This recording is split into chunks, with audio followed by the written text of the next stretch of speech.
한번 글을 봤지, 그지? 약 수능 지문을 보면은 어마무시하지, 그지? 여러분들 지금 보면은 인식론은 자율적 주체인 인간들이 보편적 이성을 통해 진리에 대한 합의에 도달할 수 있다. 딱 문장 하나인데 인식론이란 말 있지, 자율적 주체라는 말 있지, 보편 이성, 진리, 뭐 어마무시하잖아 이거. 어? 이게 무슨 뜻이냐? 이에 기반한 분석 철학도 철학의 대상을 진위가 명확히 확정될 수 있는 명제로 보고 인간의 사고를 언어의 의미 분석을 통해 논리적으로 해명하는 것을 철학의 의무로 삼았다. 이러한 입장에 대해 자유주의 해석학자 로티는 비트겐슈타인의 언어게임론과 콰인의 전체론을 바탕으로 실용주의적 관점에서 기존 철학을 새롭게 해석하고자 했다. 이해가 돼? 여러분들? 일단 이 내용을 어느 정도 제대로 이해하고 있어? 이게 예를 설명하려고 그러면 요 한 단락 가지고 어, 몇 시간을 설명을 해야 돼, 몇 시간을. 어? 이식론적인 뭐 인간 이성에 대해서 진리란 무엇인가부터 시작해가지고 분석 철학의 흐름에 대해서 서양 철학, 언어 게임론, 뭐 총체론, 전체론, 홀리즘 다 얘기를 해야 돼 지금. 이게 어마무시한 단어들을 지금 막 갖다 붙였어 지금. 뭐 이어지는 것들도 마찬가지지, 그죠? 비트겐슈타인은 언어의 의미가 언어 게임의 규칙에 의해 결정된다는 언어 게임을 주장하였다. 수학이나 자연과학의 기본 개념처럼 자명하다고 여겨지는 지식도 결국 기존에 합의된 언어 게임의 규칙에 따라 구축되는 것일 뿐 언어가 지시하는 대상 자체가 필연적으로 실제하는 것은 아니다. 이런 것들 이해가 돼요, 여러분들? 어? 소위 진리라는 것도 언어 게임의 규칙에 기반한 상호작용의 결과물에 불과하다. 그러니까 깜짝깜짝 놀래. 이게 EBS 요번 올해 지문인데 내가 갔다가 이거 사설을 하려고 샀는데 깜짝깜짝 놀라. 깜짝깜짝. 선생님이 지금 이런 걸 보면은 이렇게 어려운 거를 그러고 나서 문제가 있단 말이야. 응? 문제는 말장난하는 것 같아. 응? 완전히. 이걸 오늘 설명하면서 선생님이 이거를 풀어보면서 말이야. 제일 먼저 느낀 게 뭐냐면은 그러니까 모든 거예요. 제일 먼저 느낀 게 뭐냐면은 여러분들한테 문제가 있는 게 아니야. 항상 그렇더라고 내가 이렇게 보면은. 그러니까 선생이 가르치는 학원이든 학교든 가르치는 선생이 너 이거 왜 이것도 몰라 이러면 안 된다는 걸 확실하게 느끼는 거야 이게. 무슨 얘기냐면 솔직히 말해서 여러분들한테 이거를 여러분들이 이해가 되도록 설명하는 게 자신이 없어. 솔직히 선생님이 지금 일전에 말이야 작년에 하도 부탁을 해서 내가 어, 수학 저기 수능 포기하고 저기 일산에 사는 애인데 수능 포기하고 그 뭐지 수능 최저 없는 대학 가는 논술로 가는 대학을 보겠다고 해서 가르쳐 달라고 그러는 애가 있었어. 그래서 뭐 개시험 다 봤어. 연세대, 한양대, 뭐 인하대, 뭐 춥다. 그 안 되는 애 다 봤어. 근데 처음에 너 이거 왜 볼라 그러냐? 처음에는 솔직히 너 시험 보기 바로 한 달인가 두 달 전에 부탁을 하고 여기저기 막 떠돌다가 온 거야. 그래서 솔직히 얘기해라. 너 수능 국어 몇 등급이니 그랬더니 본인 2등급이래. 여러분들은 내가 하도 많이 겪어봤다 그랬지. 그치? 예를 들어서 3월 모의에 3등급, 6월 모의에 5등급, 9월 모의에 4등급 됐다.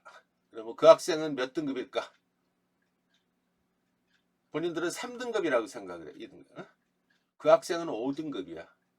최하. 착각들을 하는 거야. 착각들. 인지부조화가 일어나는 거지. 응? 본인은 죽어도 박박우겨. 자기는 3등급이라고. 희망사항이지. 희망사항. 아까 얘기했지. 이 플럭체이션이 큰 거는 그 통계학의 기본도 모르는 거야. 표본 오차에서도 어긋나는 거야. 2등급이라고 해서 미안한 말이지만 너를 가르치기 위해서 그 학생한테 얘기를 하려면 2등급의 생각이 아니라고. 그런데 그리고 많이 봤지. 그때 나중에 뭐 5등급 6등급 하는 5등급이나 6등급이나 7등급이나 4등급이나 다 똑같아요. 선생님에서 모르는 건 피차 일반이야. 응? 문제는 한번 해보고 싶었어. 얘를 어디라도 합격을 시키고. 응? 그런데 문제는 뭐 잘 쓰고 못 쓰고를 떠나서 일단 수능 5등급이면 뭐를 얘기를 하냐면은 뭐 당사자는 불쾌할지 모르겠지만 선생님 본 그동안의 걸 보면 그를 이해를 못해. 그러니까 내가 이 걔를 개별적으로 가르쳤는데 목이 터지도록 얘기를 해도 무슨 딱 보여 얼굴이 이렇게 얼굴 혼자서 하니까 크게 보이. 이해를 딱 다 보이는 거야. 이해를 하고 있는지 모르는 거야. 이해가 전혀 안 되는 거야. 어? 그러니까 더 웃기는 거는 이해가 전혀 안 되는데 내가 걔를 공부하는 걸 접고선 그 얘기를 했어. 가끔가다 어떤 애들을 보면 내가 답답하냐면은 굉장히 성실하고 착하고 죄라고는 열심히 한 거밖에 없어. 주변에도 있을 거야. 본인들이 해당할지도 모르 열심히 한 거밖에 없어. 학원을 맹종해서 학원에서 하라는 거 다 하고 했는데 그 주변에 그 동급 애들보다는 누구보다 열심히 그 학생도 그랬어. 열심히 했는데 안 되는 거야. 그게 너무 억울한 거야 걔는. 응? 본인은 얼마나 억울하겠니 그게. 응? 누구보다 열심히 했는데 그런 학생들을 보면 되게 화가 나고 그러는데 요즘 와서 내가 글을 이제 유튜브를 해야 된다고 생각을 하고 그러면서 자꾸 생각을 옛날에는 아무 생각 없이 가르치고 그랬는데 요즘 와서 가르치는 게 참 쉬운 게 아니구나. 굉장히 힘든구나. 왜냐면 눈높이를 맞춰야 된다는데 이런 내용은 정말 상당한 수준을 가지고 있는 애들한테 얘기해도 힘들고 이해돼. 또 이거를 설명하려고 그러면 또 웬만한 내공을 가져서도 이게 안 되는 거야. 이게 어? 이 자체가 솔직히. 근데 이거를 학생들한테 지금 그동안에 그 이상한 패턴으로 공부하던 애들한테 이해를 시킨다 그러면은 이게 참 어렵다. 결국은 학생이 내가 봤을 때 지금 현재 보면 선생님이 어제 그저 내린 결론 이걸 풀면서 내린 결론은 이렇게 하다가 문득문득 생각하는 거야. 이건 학생의 문제가 아니라 이건 가르치는 사람의 문제구나. 어? 가르치는 사람 이런 글들을 그리고 솔직히 이걸 오늘 좀 설명을 할까 여러분들한테 한 표정도 볼 거. 근데 내가 자신이 없어. 어? 그걸 이 내용을 몰라서가 아니라 이 내용을 여러분들 지금 수준에 맞춰서 지금 얘기하려 그러면은 이걸 어떻게 해야 되지? 어디서부터 얘기를 해야 되지? 그리고 또 이걸 연락하면 또 상당 부분을 얘기를 해야 되는데 이 부분에 대해서는 또 그러면 얘기가 또 딴 데로 돈단 말이야. 그런데 답답한 거야. 여기 있는 내용 이게 이 생각은 말이야. 이 코어는 변하지 않아. 계속 아까 뭐 의무론이냐 뭐 결과론이냐 뭐냐 그것도 뭐냐면 의무론 결과는 어떤 사안에서 이쪽으로 이쪽 관점에서 보면 이쪽 관점에서 보면 이 관점에 따라 다르는 거고 개념은 꼬리에 꼬리를 물면서 계속 또 어? 관련 연관되어 가고 있고 뭐 이런 것들이란 말이야. 이게 다 단절돼서 보이고 있고 이걸 보면은 또 다시 또 물음을 가져. 음, 도대체 지식은 뭐고 이해는 뭐고 어? 이런 걸 또 보는 거야. 그래서 자꾸 이렇게 보잖아. 그러면은 유튜브에서 어떤 젊은 친구가 뇌과학에서 얘기를 하면서 추상화에 대해서 얘기해. 다짐해서 내가 선생님 추상화돼. 개념의 추상화 뭐 이런 것들을 얘기해. 아니 좋은 말이야. 이 책들 이 뇌과학 같은 데서 많아. 근데 이거를 설명하는 게 완전히 깨는 거야. 이게 추상화를 시킨다는 게 내가 지금 까먹었는데 예를 들면은 뭐 응? 뭐 뭐더라? 무슨 뭐를 하면은 뭐 소가 세 개인 거로 생각을 해서 뭐 어떻게 파악해라 막 이상한 짓거리들을 하는 거야. 응? 이해는 없이 그냥 어떤 거를 외우는데 이런 말초적인 거 막 끝말 가지고 얘기를 하고 막 이러듯이 이게 그렇게 해서 이게 이해가 되냐고 이게 그런데 되게 재밌는 건 뭐냐면은 이 생각의 핵심 생각의 근저에 있는 것들을 탄탄하게 펴놓으면 다 응용이 되는 거거든. 그러니까 처음에는 굉장히 힘들고 이해하기 어려운데 차근차근 조합이 되는 거야. 그런데 저번 시간에 얘기했듯이 우리 뇌는 말이야. 뇌는 바깥에 외부 정보를 외부에서 배운 학습된 내용을 마치 뭐라 그러니 뭐라 그래 그거를 파일 입력하듯이 파일 입력을 한다 그러나 그걸 뭐라 그러나 그걸 뭐라 그러지 그걸 뭐라 그러지 디스켓으로 들어오듯이 그지 응? 보관하듯이 이렇게 파일 우리가 보하면은 하고선 그렇게 머릿속에 입력하는 게 아니야. 뇌는 그 자체가 우리 그렇게 파일 그걸 뭐라 그래 컴퓨터 디스켓 파일로 들어오듯이 그냥 오는 게 아니란 말이야. 전부 파일로 들어 그렇게 파일로 들어온다는 거야. 그냥 그대로 뭉퉁거려서 들어왔다 뭉퉁거려서 나간다고 생각을 하잖아. 그치? 뇌는 그러질 않아. 뇌의 가소성과 복잡성을 얘기했잖아. 뇌는 그렇게 해서 죽어 그렇게 하는 게 아니라 뇌는 쉽게 얘기하면 뇌는 조합을 하는 거야. 기억을. 그러니까 중력 이게 무분별하게 배운 걸 막 집어넣어 가지고 이 뇌 안에 신경세포 어디 뭐 구조 안에 여기저기 막 분산해서 막 들어가는 거야. 일단 분산체로 들어가. 그리고 나서 새로운 걸 보거나 이러면은 나중에 정리 다시 이거를 갖다가 이게 전기 반응이지. 뉴런 세포가 자극을 해서 필요한 것만 끄집어내는 거야. 그러니까 어떨 때는 이게 만약에 예를 들면은 여기에도 들어있고 여기도 이렇게 막 들어가 있어. 여러분들이 보면 아까 보면 뭐 의무론과 결과론, 뭐 공리주의 뭐 막 들어가 있어. 여기저기 여기 막 그 안에서도 또 그 내용도. 그럼 아까 여기서 봐가지고 이 내용을 가지고 필요한 것만 막 조합을 하는 거야. 끄집어내가지고 자기가 구성을 한단 말이야. 조합을. 이게 뭉텅거려 들어오는 게 압축돼서 그러니까 압축 파일로 들어오는 게 그냥 통으로 들어오는 게 아니라 분산되어 들어오는 게 조합을 해. 조합을. 그래서 생각을 잘하고 그러니까 이 조합을 하는 거 이런 것들을 잘 판다는 건 이해력 향상돼. 이해가 얼마만큼 잘 돼 있느냐에 따라서 잘 훌륭하게 조합을 할 수 있고 그런 거란 말이야. 예를 들면 근데 이해가 안 된 상태에서 아까 디스켓 파일 들어오듯이 팍팍 들어오고 뭐 그림 뭐 아까 꽤 맞추듯이 막 그렇게 해가지고 맞춰서 들어오고 그거는 별 의미가 없는 거야. 예를 들면 군대 가가지고 뭐 아니면 뭐 그냥 닥치고 외우는 것들이 있잖아, 그지? 닥치고 외우는 거는 그게 응용이 되고 이런 게 하나도 없는 거야. 그냥 들어오는 거야. 들어왔다 그 자체가. 그러니까 계속 얘기하는 거지만은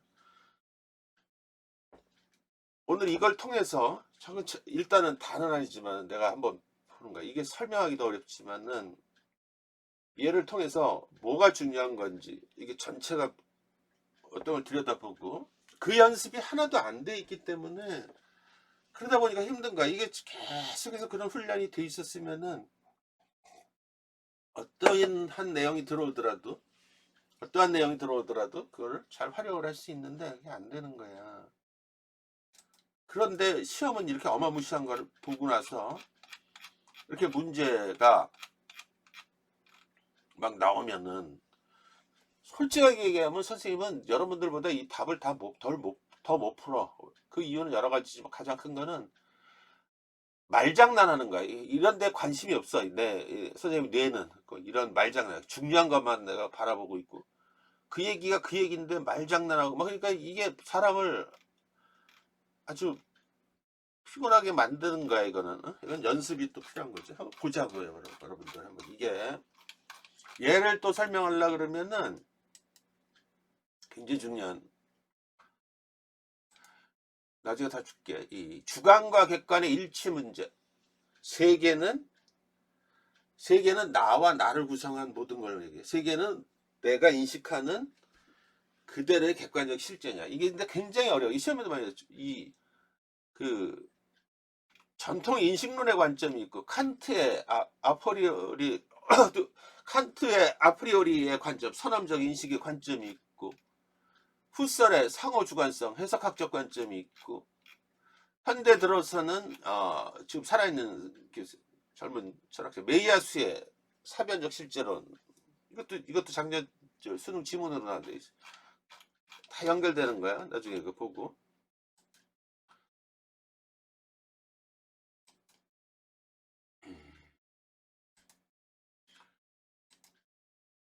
봐봐. 일단은 짧게만 해줄게. 보이죠? 다들 풀어봤지? 풀어보니까 풀려 잘? 보면은 현대 인식론은 자율적 주체인 인간들이 보편적 이성을 통해 진리에 대한 합의에 도달할 수 있다. 일단 말부터 웃기잖아. 여기서 엄밀하게 얘기하면 현대 인식론이라고 보다 근대 인식론이야. 그러니까 근대 데카르트. 인식론이라는 게 뭐냐 그러면 지식은 무엇이냐, 지식에 대한 부분이야. 진리 뭐 이런 거. 지식은 어떤 거고 우리는 지식을 알 수 있느냐, 우리 뭐 이런 것들. 그 지식에 관한 부분에 대한 부분이야. 자율적 주체인 인간들이 보편적인 말잖아요. 자율적 주체인 인간들이 보편적 이성을 통해 진리에 대한 합의에 도달할 수 있다. 말을 어렵게 얘기했는데, 그러니까 이걸 얘기하려면은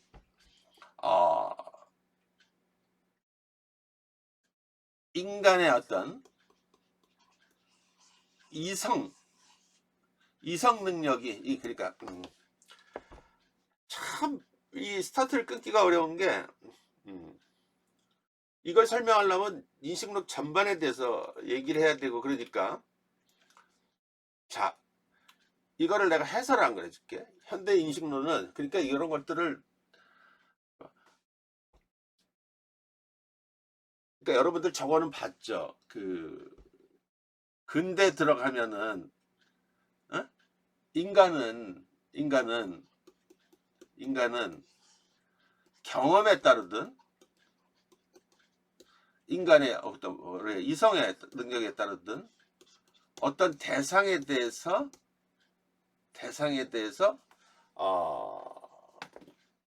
무엇인가를 판단하는 능력이 있다고 보는 거야. 자, 말 나온 김에 그러면 인식론에 대해서 한번 얘기를 해줄게. 이런 거야. 예를 들면은, 그래서 이게 처음에 어렵지만 다 보이는 거야. 자, 아까 그거를 이해하려면 이걸 봐봐. 자, 봐. 지금 나는 빨간 장미꽃을 바라보고 있다. 보이죠?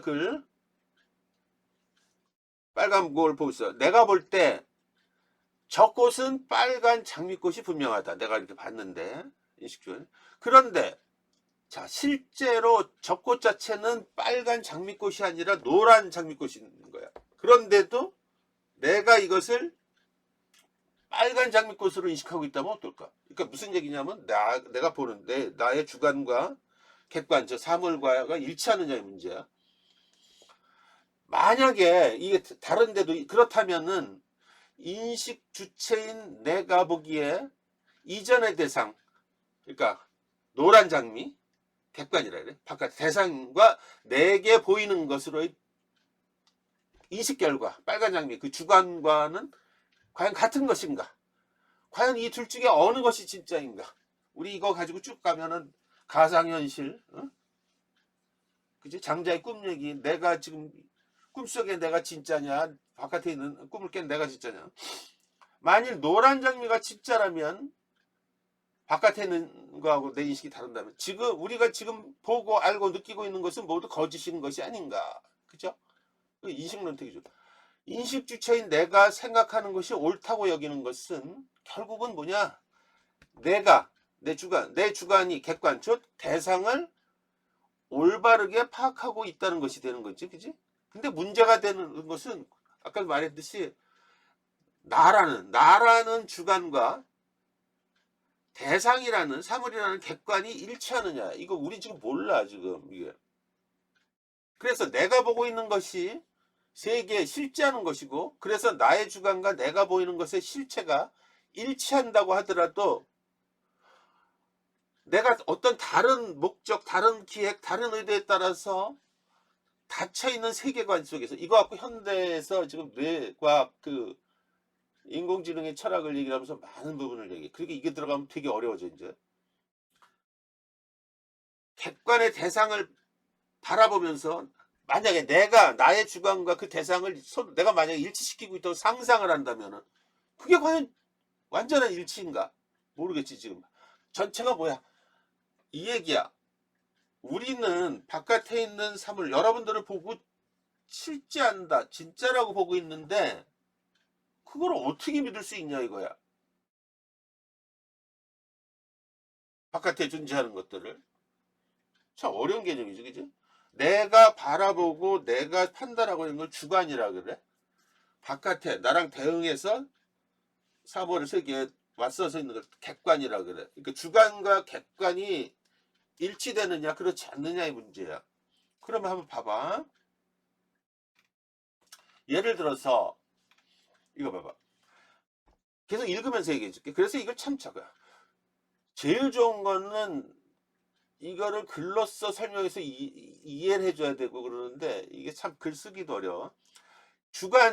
주관과 객관의 일체에 관한 문제, 즉 주관은 그 객관 그 자체를 인식할 수 있는가에 대한 문제는 철학적 인식론의 핵심 과제로 고대 그리스 철학에서부터 근대 형이상학에 이르기까지 많은 철학자가 이게 다 같은 거야. 이데아, 이상 부동의 동자, 움직이지 않는 동자라 그래. 신, 칸트에 의한 물자체, 해겔의 절대정신, 이런 등등은 뭔가 완전한 거를 얘기를 하는 거야. 어? 관념의 세계를 통해 풀어요. 이런 것들은 뭔가 우리 정신 안에 들어있는 어떤 완전한 거, 그런 걸 얘기를 하는 거야. 아무튼 좌우지간 이런 부분이 있지. 예를 들어서 같은 건데도 우리가 어떠한 인식을 하는 데서, 인식론의 관점에서 사물은, 어떤 대상은 실제한다고 보는 입장이 있지, 그지? 이걸 실제론에 봐. 반대로 우리의 머릿속에, 외부에 실제한다고 보는 거고, 우리 머릿속에, 내부에 관념적으로 존재한다고, 이게 관념론이냐, 이렇게 갈려. 근데 그럼 실제는 존재하는 관점하면은 외부에 실제한다고 보는 관점이 있지, 그지? 뭐 유물론이든, 이게 유물론이라고 그러지, 물질로 실제. 근데 그렇지 않고 관념론 속에 있다는 있다는 거야. 그게 이름뿐이 없다, 명목뿐이다, 유명론이라 그래. 어? 이거 가지고 좀 유물론이든 유심론이든, 그러면 뭐야? 지금 보면은 같은 거를 이렇게 관점에서 보는 거란 말이야. 그러면은 얘는 관념론은 유심론하고 가깝네. 실제하는데, 어? 또는 실제한다는 여기 실제론을 이게 유심론하고 가깝네, 그지? 머릿속에 이렇게 보면 되겠다, 그지? 관념론 이렇게 보는 거란 말이야. 응? 아무튼 우리가 보는 바깥 세상은 객관적으로 실제하느냐, 그렇지 않으면 우리 머릿속 생각에 불과한, 이거 갖고 끊임없이 논란이 있었던 거야. 그런데 전통적인 개념에서는 뭐야? 이데아, 부동의 동자, 같은 말들이야. 신, 물자체, 절대정신 등등은 뭐냐면 뭔가 보편적이고 완벽하고 완전하고 절대적인 거, 뭐가 실제한다고 있다고 보는 입장이란 말이에요.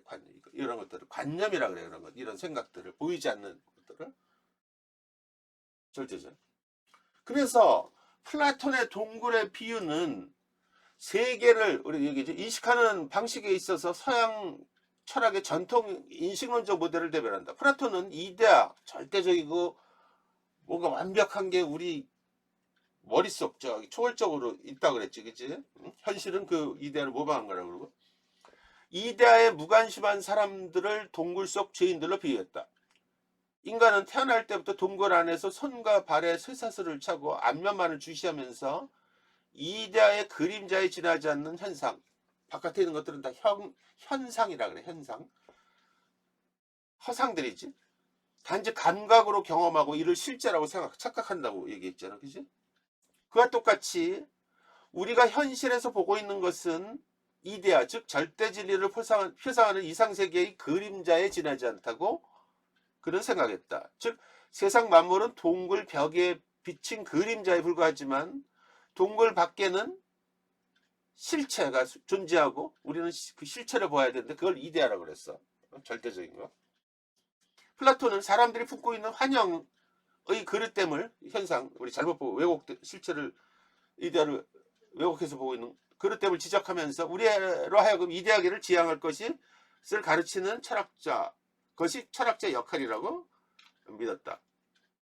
그래서 자, 플라톤이 동굴의 비유를 통해 제시한 질문은 근대 인식론의 핵심 사회 방식으로 나간다. 우리가 보는 것이 현실, 즉 세계의 본 모습인가? 아니면 현실 그 뒤에 진짜 현실이 있는가? 플라톤의 동굴의 그 이데아 개념을 보란 말이야, 비유를.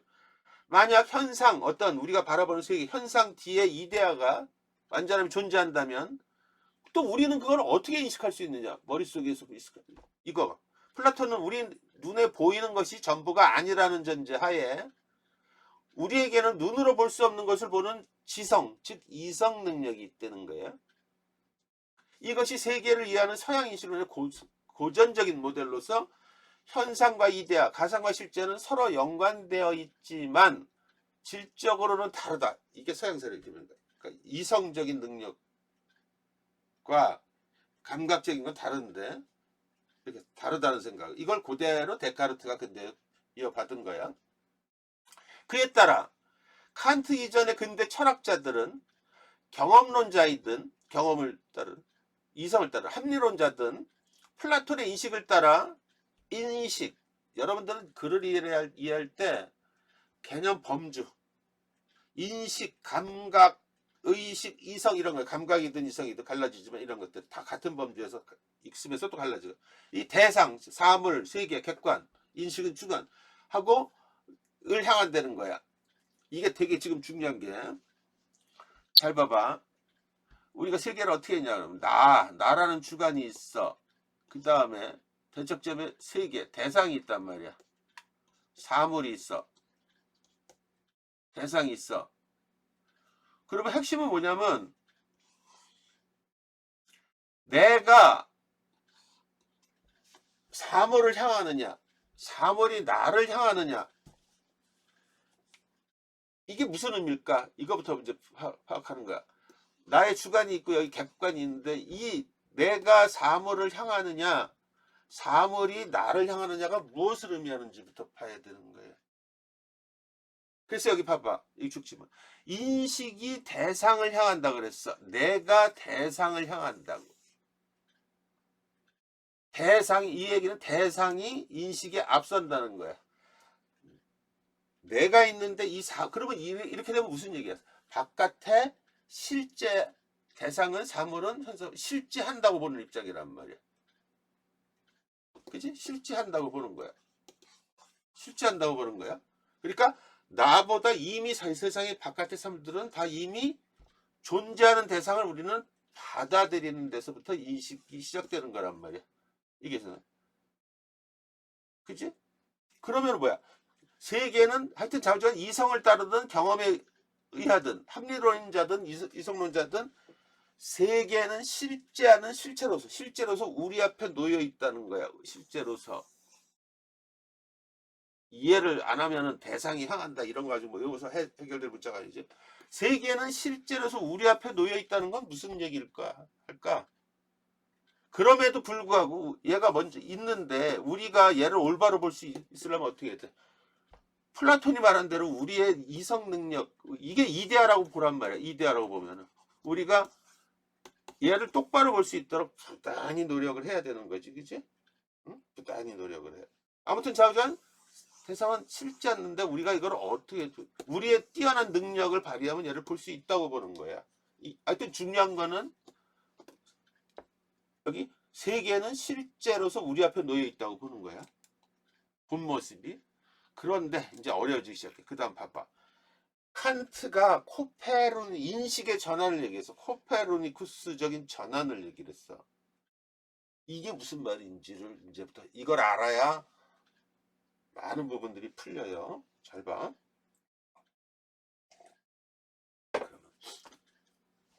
이 얘기를 하면은 이제 지금부터 이제 여러분들한테 아까 얘기했지. 내가 있어. 대상이 있어. 사물이. 내가 이 대상을 바라본대. 즉 대상은 인식에 앞선대. 이게 전통 플라톤 그래서 전통 인식론의 관점이야. 그러니까 얘는 바깥에 실제로 독립해 있다는 입장이지, 그지? 근데 이걸 뒤집어 버렸어. 그러니까 대상이 먼저 있고 내가 있다는 거를 갖다 뒤집어서 칸트는 그래서 이 코페르니쿠스처럼 지구 돌리는 것처럼 대상이 나를 향한대. 이게 무슨 뜻인지를 이게 핵심이야. 내가 대상을 향하는 게 아니라 대상이 나를 향한대. 잘 이해하면 다 풀려. 대상은 나를 향한다는 건 무슨 말이야? 응? 대상이 나를 향한대. 이렇게 되면 어떤? 근데 우리는 이 대상이 나를 향한다는 거는 어떤 문제? 내가 이거를 대상을 인식을 한다는 얘기지. 대상 쉽게 얘기하면 이 대상은 있는지 없는지 모르겠죠. 내가 어떻게 규정짓고 인식하느냐에 따라 달라지는 거야. 내가 빨간 장미라면 빨간 장미인 거야. 알겠어? 어? 이게 노란 장미든 아까 말해 뭐 까만 장미든 내가 빨간 장미라면 빨간 장미야. 그지? 개념 그렇게 규정을 하는 거야, 말이야. 이거를 아프리오리 인간의 오성 능력이라. 그러니까 쉽게 얘기하면 인간은 외부 사물을 끌어와서 자기 머리로 끌어와서 얘를 조정하고 판단하고 볼 수 있는 이성 능력을 가졌대. 이걸 오성이라 그래. 내가 구성을 한다는 거야. 세상 이거 대상을 무슨 말인지 알겠어? 있는 그대로의 대상을 바라보는 게 아니라 내가 구성을 하고 획기적으로 봐야 돼. 이거 굉장히. 그러면 그때부터 무슨 문제가 돼? 주체는 나야. 내가 중요한 거야. 그지? 그래서 이성 중심주의, 주체 중심주의, 이성 만능주의, 서양의 사상에 그냥 완결되는 판이 이뤄지는 거야. 이 근대 철학에. 응? 나의 이성이. 그렇게 되면 뭐야? 철저히 세계, 그러니까 쉽게 얘기하면 중세부터 보면은 나는 세계의 구성물이고 세계를 이루는, 그지? 하나의 어떤 구성원으로 우리는 봤는데 신에 의해서 만들어진, 이렇게 되면 뭐야? 내가 세상을 떡주로 물을 수가 있지, 그지? 마음대로 바라볼 수도 있고 내 마음대로 할 수가 있지, 그지? 이게 과학 만능주의 사고하고 연결되면서 서양의 제국주의하고 서양의 만능주의 사상, 그걸 이항돼 이분법적 이 사상으로 발전한 거야. 이게 서양 사상의 기본이야, 기본. 무소불위의 사상이 된 거야. 세계는 내가 만들어지는 대로 간다는 얘기죠, 그죠? 응? 그 자체가. 그러니까 철저하게 이제 모든 주체가 나로 바뀐 거야, 인간으로. 여기서는 나는 세상의 일부에 불과했는데. 그러니까 아무것도 아닌 것지만 그런 인식론적 전환은 굉장히 획기적인 거야. 자, 그럼 그 개념에서 이제 읽어줄게. 한번 이해를 해봐. 전통 인식론에 따르면, 그러니까 머리가 여러분 쥐가 나. 대상이 먼저 주어져 있고 우리는 그 대상을 따르는 것이기에 우리에게 있어 생각이란 언제나 주어진 외부 대상에 관한 생각이다. 우리는 대상의 본질을 생각할 수 있지만 이것은 우리가 대상의 본질을 올바르게 인식할 수 있는 이성 능력을 갖춘 경우에만 해당한다. 그치? 하지만 플라톤이 말했듯이 인간 이성은 근본적으로 불완전해서 우리가 대상에 관해 생각하는 것과 인식, 그러니까 생각은 할 수 있는데 인식 정확하게 할 수 있는 것과는 다를 수가 있지. 그치? 즉 우리는 대상의 본질에 관해 선험적으로 무엇을 알 수 있는지 통찰할 수가 없어요. 이에 칸트는 생각할 수 있지만 인식할 수 없는 것을 포기해버리고 바깥에 인간이 자신의 이성을 알로서 알 수 있는 것을 무엇인지 집중했다. 그것을 인식하는 대상이 아니라 그 대상을 인식하는 주체에 따라서 주체가 내가 사유한다는 거야. 이 데카르트에서 끌어온 거지 이 부분은. 칸트에 따르면 우리 안에서 대상을 인식할 수 있는 지성의 규칙이 있다고. 이걸 아프리오리라 그래. 아프리오리. 선험 지식이 있다는 거야. 주어져 있고 이미 그런 게 우리가 경험하는 모든 대상은 필연적으로 이 규칙을 따라야 하는데 근데 여러분들이 보면은 이게 별거 아닌 것 같은데 모든 게 그런 거야. 예를 들어서 말이야 모든 것들은 그냥 만들어지는 게 없어. 세상에 어떤 규칙이라 어떤 개념이라든지. 그러니까 칸트는 우리 안에는 우리의 정신 안에는 세상을 올바르게 인식할 수 있는 조합을 해서 뭔가를 판단할 수 있는 능력을 가지고 있대. 아프리오리 이 선험 능력이 그게 선험적으로 있다.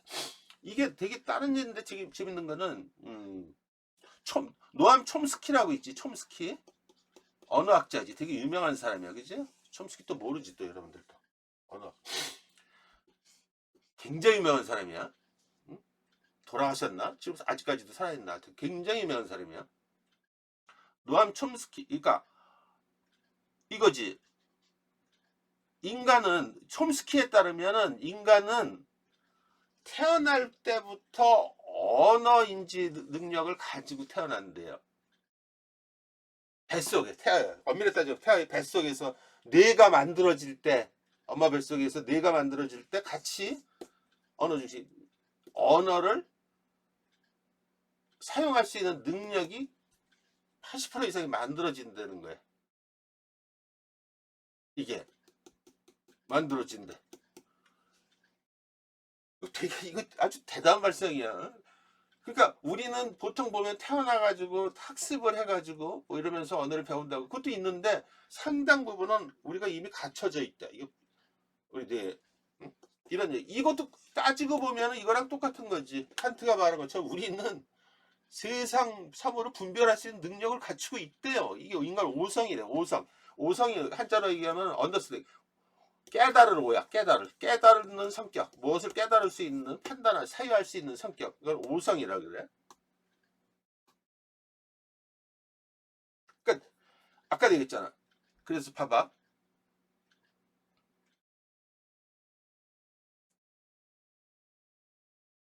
그래서 인식하는 대상이 아니라 우리가 중요하다는 거야. 인식하는 주체가. 우리는 아까 전통적으로 대상을 칸트에 따르면 우리 안에는 대상을 인식할 수 있는 지성의 규칙이 있다는 거야. 칸트에 따르면은 우리가 인식한 사물의 모습, 현상과 사물 그 자체, 그 물자체라 그래요. 사물 자체는 일치하지 않겠지, 그지?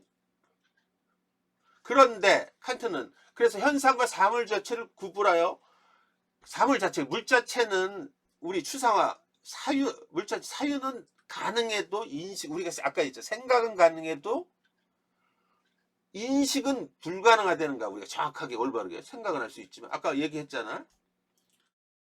그런데 그 현상은 우리가 인간 오성을 사용해서 공간적, 시간적으로 인식한 대상의 모습으로서 우리에게 인식될 수 있는 것은 현상으로서의 그 사물뿐이고 직접 인식할 수는 없대. 그럼에도 불구하고 우리는 사물을 올바로 보는 건 우리의 인식력 때문에. 자, 좀 더 나갈게요. 물 자체는 현상을 가능하게 하는 것으로서 현상이 배후에 놓여 있지만 아까 얘기해. 우리에게 그 모습을 직접 나타내지 않기에 우리는 인간 지성을 따르는 모종의 사유 방식, 즉 아프리오로 선험적 아프리오리를 인식 시스템이 있다는 거야, 우리 아까. 그래서 대상을 인식해서 구성해서 사물을 인식한다는 거야.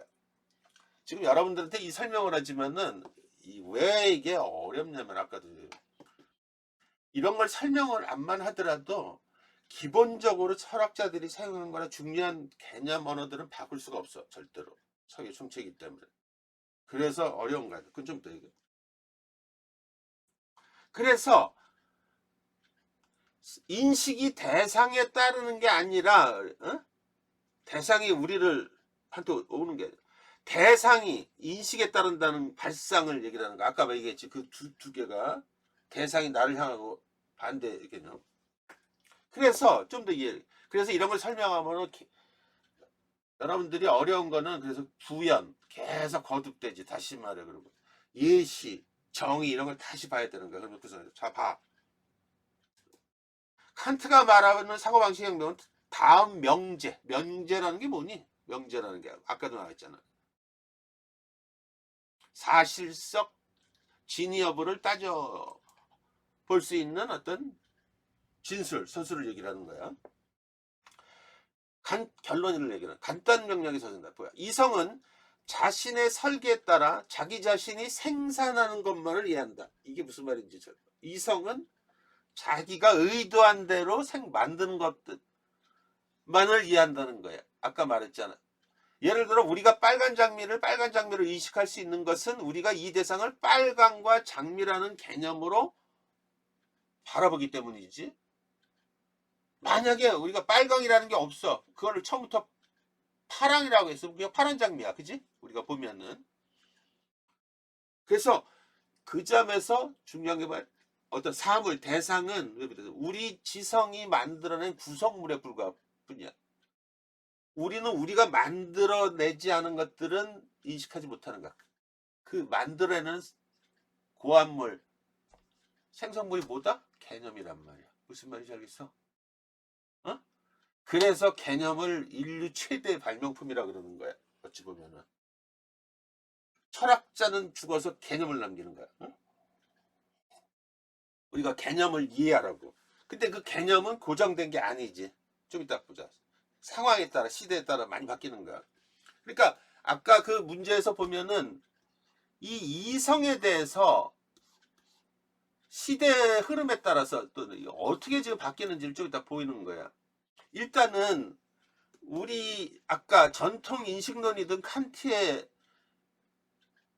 선언적 관념론이든 핵심은 뭐야?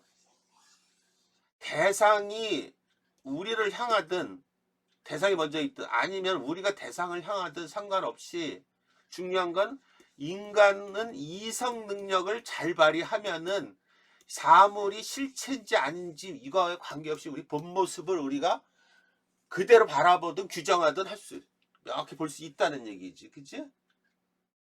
이거 이해가 돼? 어? 우리는 이성 능력으로 결론은 사물의 본 모습을 볼 수가 있다는 거야, 실체를. 이게 뭐 머릿속에 정신적인 뭐 추상적인 거든 뭐 그런 거 관계없이 무슨 말인지 이해되죠? 어? 그 얘기를 지금 하고 있는 거야. 응? 그 얘기를. 대충은 이해됐지, 지금. 이러한 사유혁명을 통해 전통 인식론에서 중요했던 문제는 이제 인식에서 이건 뭐 나중에 얘기라고 쭉 할게요. 여기서부터 이제 굉장히 어렵고 설명하기 어려운 것 중에 하나가 푸설의 상호 주관성. 그러니까 푸설의 현상학 이런 것들이야. 뭐 노에시스, 노에마 얘기하고 뭐 많이 나는데 하여튼 좌우지간 굉장히 어려운 건데 여기서부터 이제 한번 읽어보면 뭐가 차이가 나는지 여러분들 그걸 보란 말이야. 그러니까 여기서 전통 인식론이나 칸트의 생각이나 핵심은 뭐야? 인간의 이성 능력은 절대적이라는 거야. 우리는 그러니까 인간의 이성 능력은 절대 바라본 건 절대 지식이 될 수 있다는 얘기지, 그죠? 응? 그럼 한번 봐봐. 후설이라는 현상학자는 이러한 주관과 객관의 일치 문제에 적극적으로 도전했다. 빠르게만 읽고 나중에 좀. 인식론적 관점에서 볼 때 세계 안에 존재하는 주관, 의식, 생각 다 같은 맥락이죠. 항상 객관, 대상과 일치시키기는 어렵다. 그런데도 사람들은 자신이 바라보고 보는 대상을 있는 그대로 파악할 수 있다고 우리는 생각을 하잖아. 그지? 근데 아까 칸트도 얘기했지만 그건 우리가 어떻게 규정하느냐에 따라 다른 거란 말이야. 그지? 응?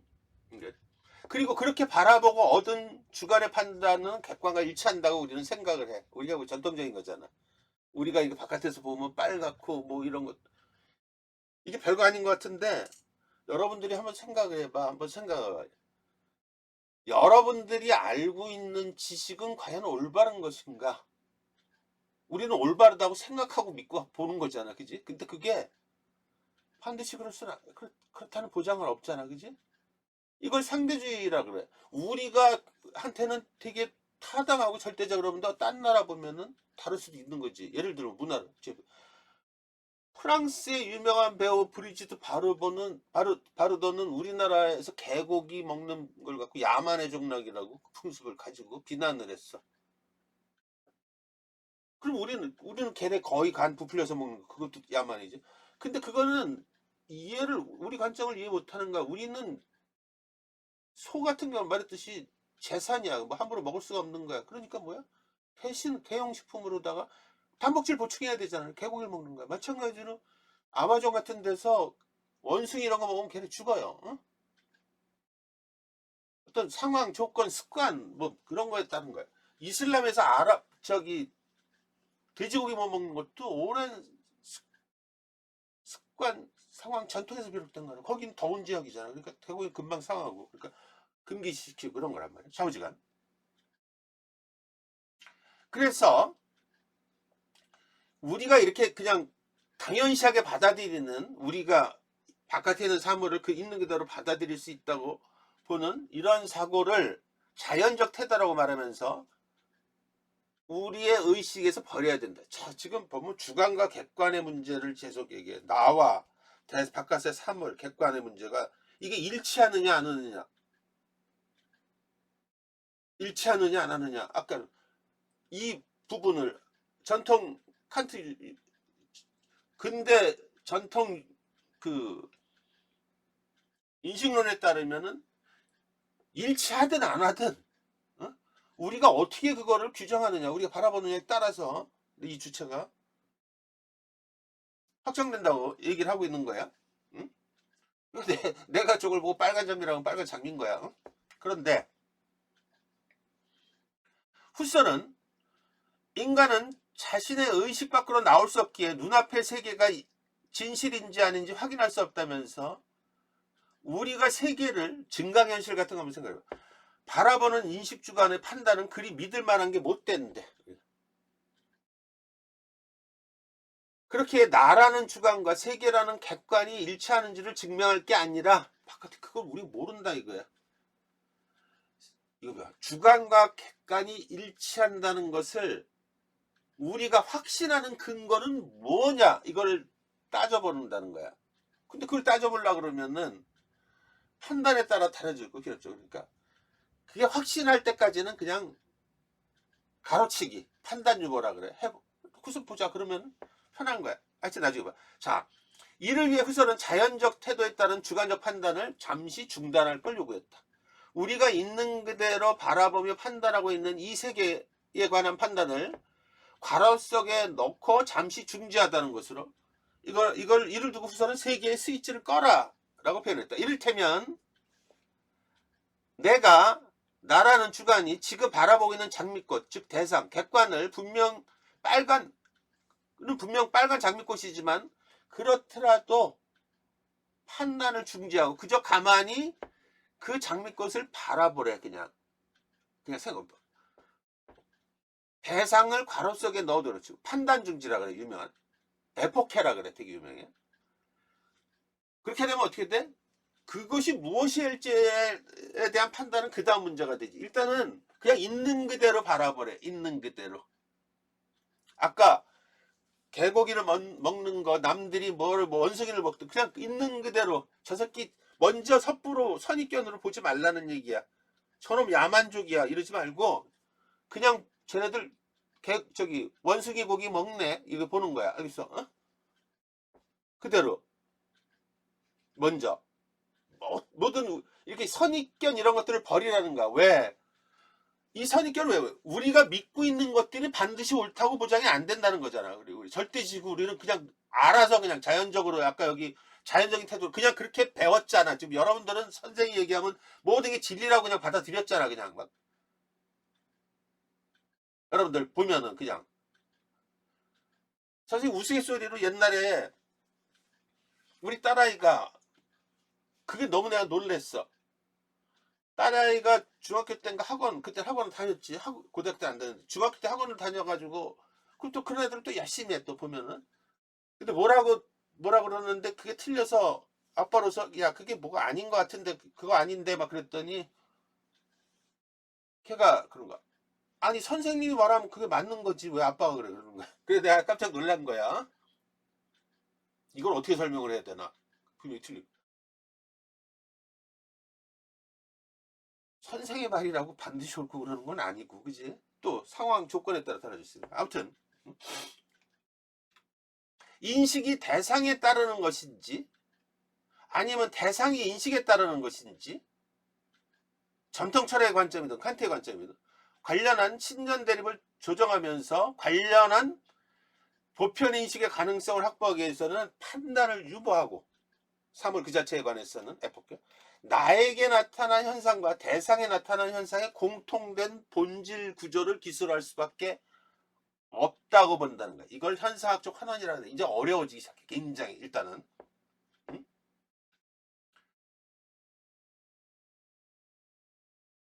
한번 여러분 머리를 따라봤는데 한번 읽어주면서 이게 얼마나 어려운데 이해만 하면 돼. 자 봐. 후서는 이를 설명하기 위해 노에시스와 노에마라는 용어를 사용했다. 인간의 대상을 향한 인식작용, 인간이 대상을 향한 인식작용을 노에시스, 의식작용이라고 하고 인식작용을 일으키는 그 대상 그 자체를 의식 내용을 노에마라고 한다. 이때 이 세계를 있는 그대로 바라보려고 하는 자연적 태도가 선입견을 안 갖는 태도를 얘기하는 거예요. 주관과 객관을 일치를 가져온다는 생각은 전통 철학의 관점이든 칸트의 관점이든 또 인식이 대상을 따르든 대상이 인식을 따르든 관계없이 인식 중에 내가 대상을 보고 나서 그죠? 어? 보고 나서 인식작용을 한다는 점에서는 같지 그지? 대상이 그게 뭐 어떻게 되든 뭐를 따르든 이 얘기는 뭐야 중요한 게 의식 인식하는 내용이 먼저고 의식작용이 뒤에서 일어난다는 거야. 그치? 의식하는 내용이 먼저고 내가 보고 나서 하는 거잖아. 그치? 의식작용이 대상이 그게 그러니까 또 나타난다는 거지. 그치? 이거 이해됐지? 그러나 일단 이 세계를 괄호 속에 넣고 판단 중지를 해버리면은 어?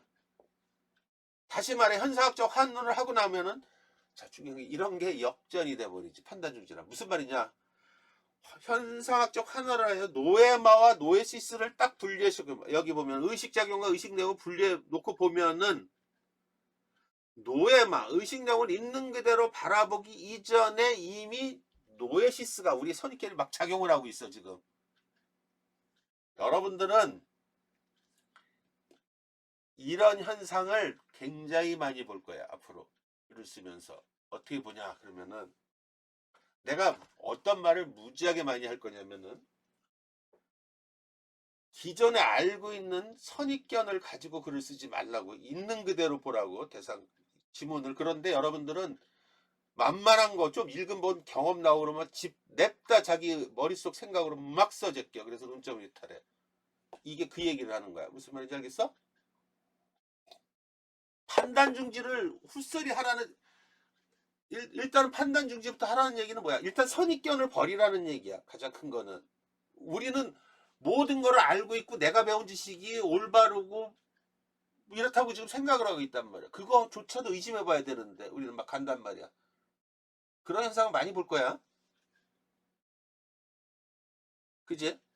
이로써 우리는 결코 있는 그대로의 세상을 바라볼 수 없다는 게 밝혀졌지. 참 철학이라는 게 이렇게 재밌어. 별거 아닌 것 같은데도 이런 사고를 넣게. 그지? 있는 그대로 이거 이해돼야 돼. 무슨 말인지 이해되지? 그러면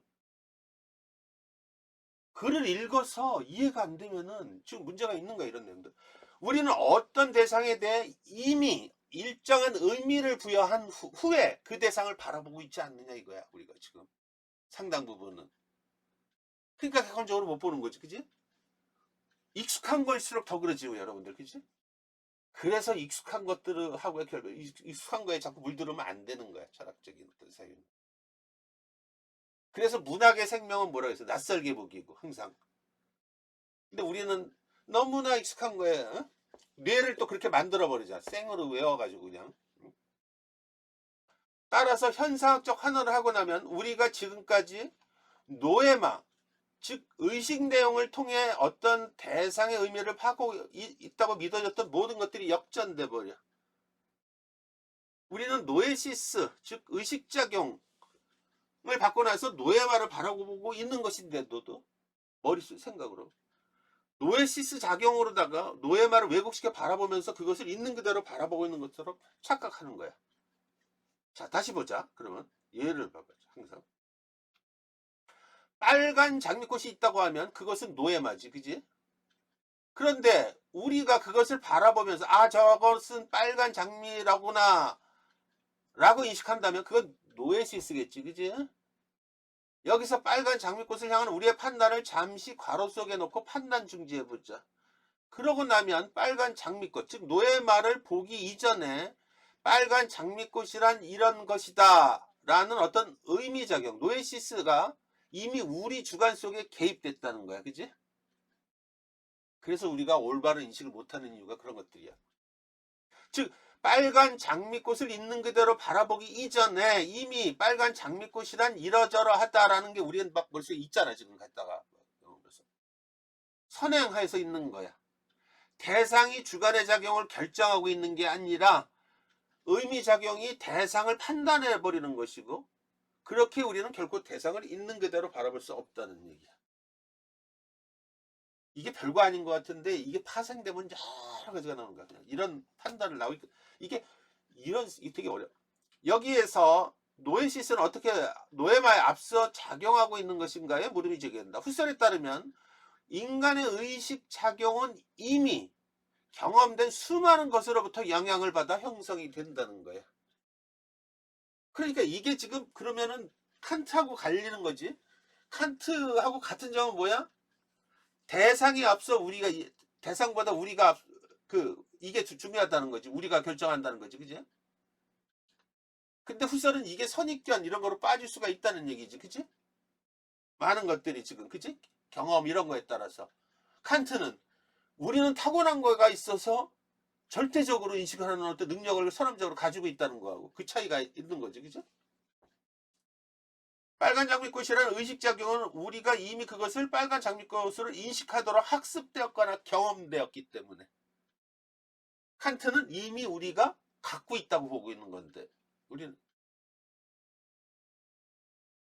후설은 학습되었거나 경험됐다고 보는 거예요.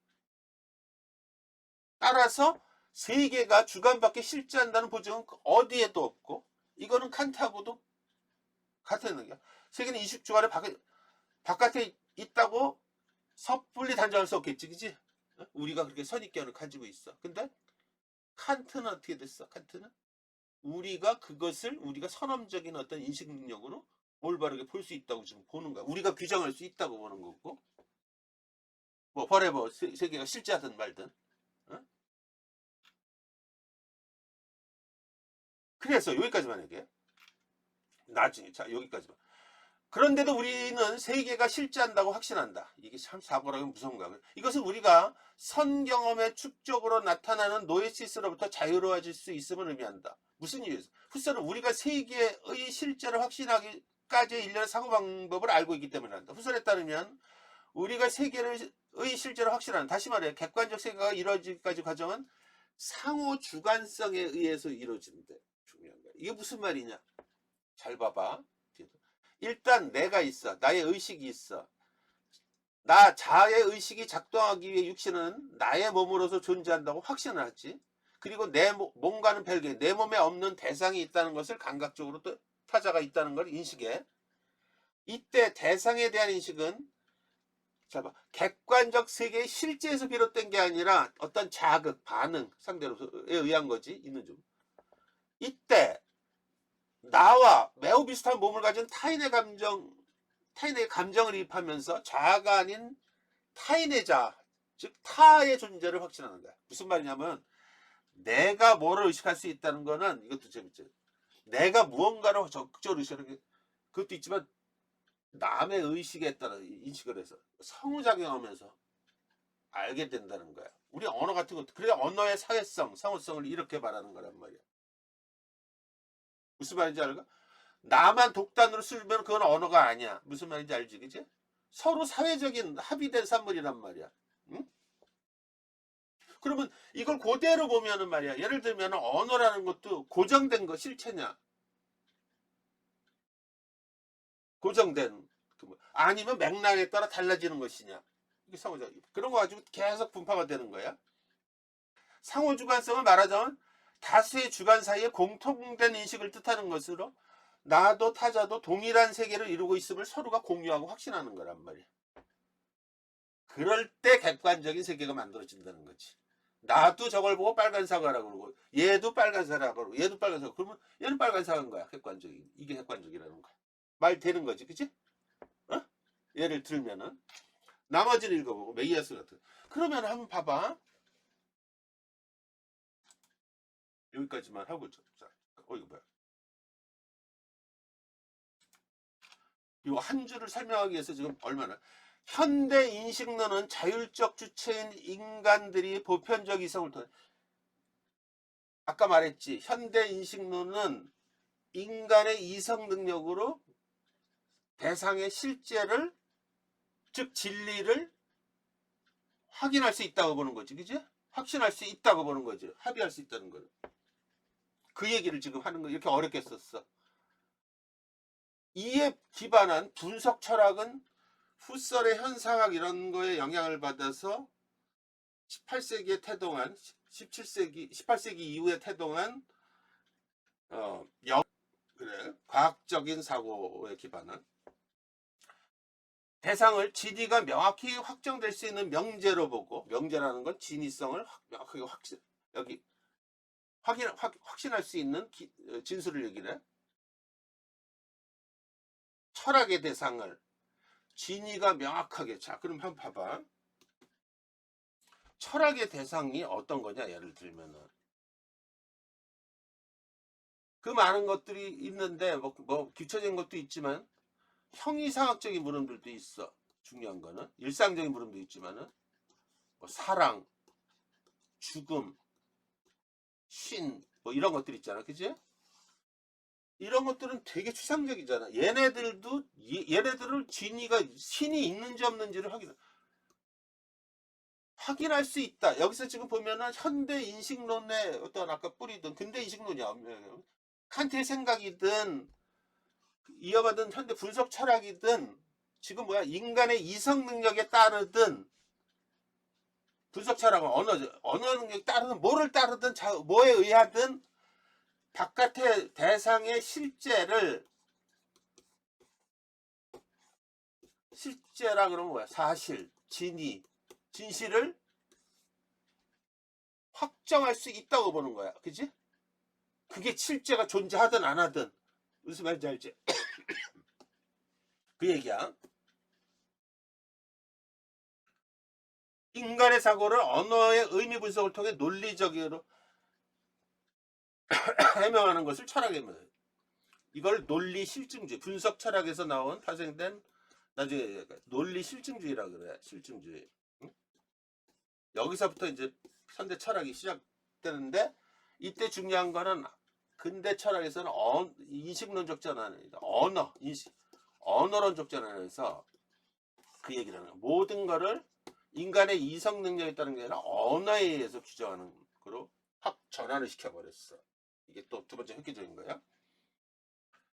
그래서 이러한 입장에서 자유주의 해석자 로티는 비트겐슈타인의 언어게임론하고 뒤에 나오죠. 콰인의 전체론, 홀리즘을 바탕으로 실용주의적 관점에서 새롭게 또 해석을 했대. 이건 뭔가 이제 그 얘기를 지금 하는 거야. 그러니까 여기서 지금 얘를 보면은 얘를 요렇게 놓고 보면 뭐야? 전통인식론은 인간의 이성 능력을 발휘해서 어떠한 진리, 진위를 바깥의 객관적 실체를 파악할 수 있다고 보는 입장이야. 나의 능력에 따르든 뭐를 하든 자우지간 해석. 그런데 분석 철학 역시 전통 연수 그 형이 상황을 따라서 외부 세계 진리, 바깥의 사실성을 파악할 수 있다는 입장인데 여기서 파생된 논리실주의는 언어 분석을 통해서 파악할 수 있다는 입장이야 지금. 그런데 여기서 지금 로티라는 철학자는 미국 철학자는 비트겐슈타인의 언어게임론 콰인의 전체론을 바탕으로 새롭게 해석을 했대. 이게 뭘까 이제 보는 거야. 이게 뭘까? 그 차이점을 이제 우리가 보는 거야. 그 자체가 응? 뭐가 닿고 말 나온 게 조금만 5분만 쉬었다가 이거 마저 한번 해보자.